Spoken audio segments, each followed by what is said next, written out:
Hey there, it's Cheryl with Distressed FX, and I'm going to be doing a little demonstration on portrait mode photography.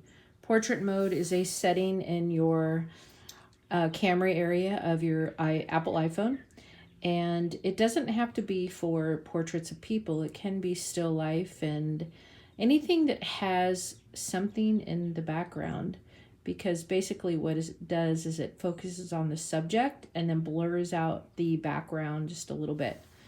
So right next to the photo button, it says portrait, and I'm just going to go ahead and slide to that.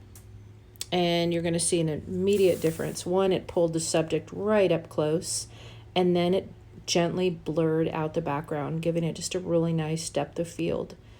So at this point, I'm going to take a picture, and then I'm going to go into Distressed FX and show you how to mask with textures using depth masking. So let me take a picture real quick.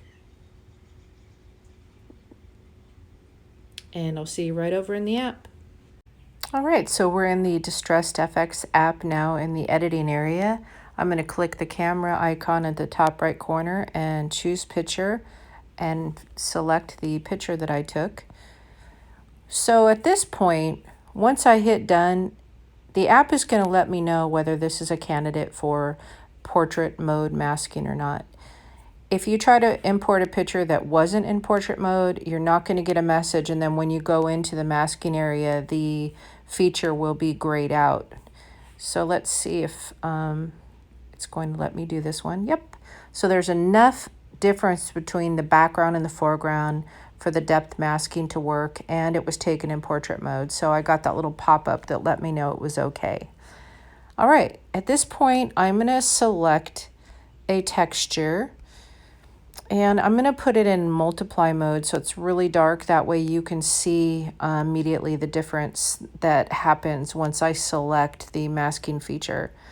All right, in the center, you have the little water droplet, which is a blur tool, and next to that looks like a little eraser. I'm going to go ahead and select that. So now we're in the masking editing area.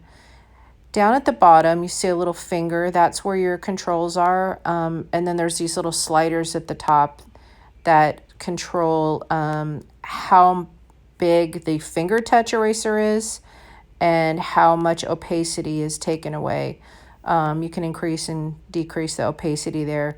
That's mainly for when you do finger editing, erasing, masking, which is way looser than what I'm going to be showing you right now.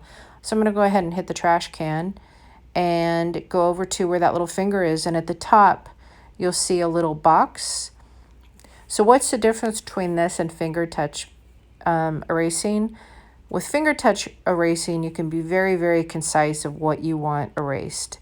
With the portrait mode, it's a very specific and automatic process, and it basically isolates your main subject and keeps your background and does sort of a fade out of texturing. Once I click the little box, you're going to see what I mean. So what happened? Well, it removed the texture away from the main image, and if you look in the top left corner, it shows you your layers, and the darker the layer, the most texture was removed. So it doesn't it's kind of a subtle, gradual takeaway, which leaves for just a really subtle looking nice portrait with just a little bit of background change. It gives it just a really nice painterly look. The cool part is if you select that check mark, which you're okaying this process, you can come through and cycle through all the backgrounds, and you're not going to lose the changes that you made. You're not going to lose the fact that you got rid of some of that texture. It still leaves the subject isolated. So again, this is just a really subtle way to make changes. You can even come in and make do multiply mode. You can keep it overlay. You can do hard light, which makes a kind of a more of a dramatic look. Let's try a couple more. I kind of like the hard light. Also, you can use the gels on the top row to give it even more color and some drama if you would like. You can also switch the layer modes on these. And again, you won't lose your subject, just adding way more character to your image. You can also take your finger, flatten it, and go back. Well, let me add a texture real quick. I'll go with this. Go back in and start the process all over again, and just have even that more dramatic of a background.